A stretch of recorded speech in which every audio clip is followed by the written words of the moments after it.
باپ کا انتقال حضور کے اس دنیا پہ قدم رکھنے سے پہلے ہی ہو گیا تھا۔ ابھی شکم مادر میں تھے کہ حضرت عبداللہ کا انتقال ہو جاتا ہے۔ در یتیم پیدا ہوئے، 6 سال کی عمر میں ابوا کے مقام پر ریت کے ٹیلے آئے تو وہاں سیدہ آمنہ کی طبیعت خراب ہو گئی، اور پھر لمحے بھی زندگی کے آخری ہے۔ سیدہ آمنہ نے محسوس کر لیا کہ یہ میری آخری سانس ہے۔ سیدہ پاک نے حضور کے سر پہ ہاتھ رکھا اور روتے ہوئے کہا کہ بیٹا، ہر نئی چیز نے پرانا ہو جانا ہے، ہر باقی نے فنا ہو جانا ہے۔ میں بھی جا رہی ہوں، وَذِكْرَ بَاقْ وَوَلَدْتُ طُهْرًا، لیکن میرا ذکر نہیں مٹے گا، اس لیے کہ تیرے جیسا ستھرا بیٹا چھوڑ کے جا رہے ہیں۔ یہ آخری لفظ تھے سیدہ پاک کے کہ سیدہ آمنہ سلام اللہ علیہا کا انتقال ہو گیا۔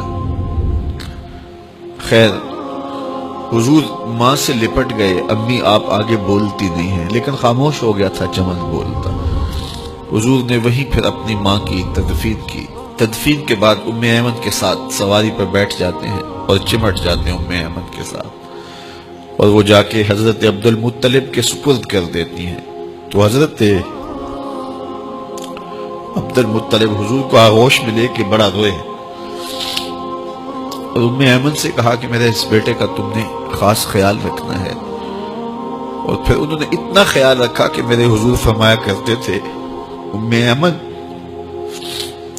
میری ماں کے بعد میری ماں ہے۔ 2 سال کے بعد حضرت عبد المطلب کا بھی انتقال ہو گیا۔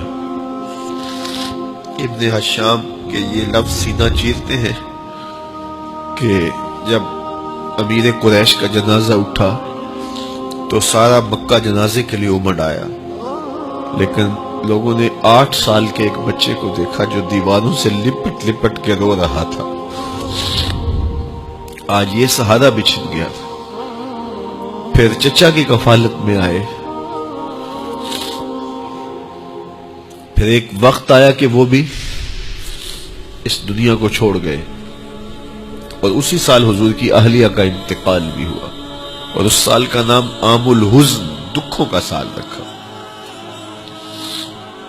اہل مکہ نے جو سلوک کیا وہ کسی سے بھی مخفی نہیں ہے۔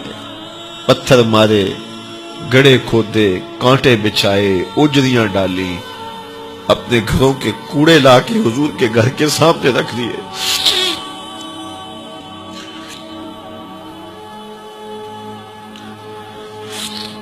یہ کس چیز کی سزا دے رہے تھے میرے حضور کو؟ میرے حضور علیہ السلام نے پھر طائف کا سفر کیا کہ شاید وہ لوگ میری بات کو سن لیں، لیکن انہوں نے جو دردناک سلوک کیا وہ بھی تاریخ کا ایک انتہائی دردناک باب ہے۔ انہوں نے اوباشوں کے ہاتھوں میں پتھر دیے، اور جس راستے میں میرے حضور نے گزرنا تھا ان کو اس راستے پہ کھڑا کر دیا اور کہا ان پہ سنگ زنی کرو، اور وہ آقا کریم پہ پتھر مارتے، حضور کے پاؤں پہ پتھر مارتے۔ آقا کریم علیہ السلام پاؤں اٹھاتے تو وہ دوسرے پاؤں پہ مارتے۔ پھر حضور شدت درد سے بیٹھ جاتے تو ان کے 2 گھنڈے دائیں بائیں سے آگے بڑھتے اور حضور کو کندھوں سے پکڑ کے اٹھاتے، پھر سنگ باری کرتے۔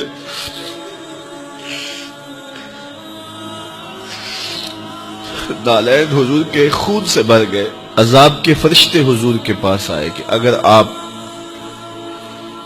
بد دعا بول دیں تو ابھی ہم ان پہاڑوں کو جوڑ دیتے ہیں، اور یہ طائف کے لوگ پس جائیں گے ان پہاڑوں کے درمیان، آسمان سے پتھر اتریں گے، ان کے سر کچل دیے جائیں جنہوں نے آپ کو دکھ دیے۔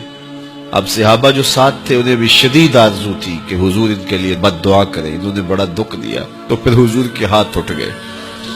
صحابہ کا خیال یہ تھا کہ ابھی حضور کی زبان کھلے گی اور بد دعا کے لفظ نکلیں گے اور یہ پیس دیے جائیں گے، لیکن جب وہ لب کھلے، وہ پتلی پتلی گلے قدس کی پتیاں، وہ لب ہائے دور جب کھلے تو لفظ کیا تھے؟ اے اللہ میری قوم کو ہدایت دے دے، یہ مجھے جانتی نہیں، اور کہا کہ مجھے ان کی نسلوں سے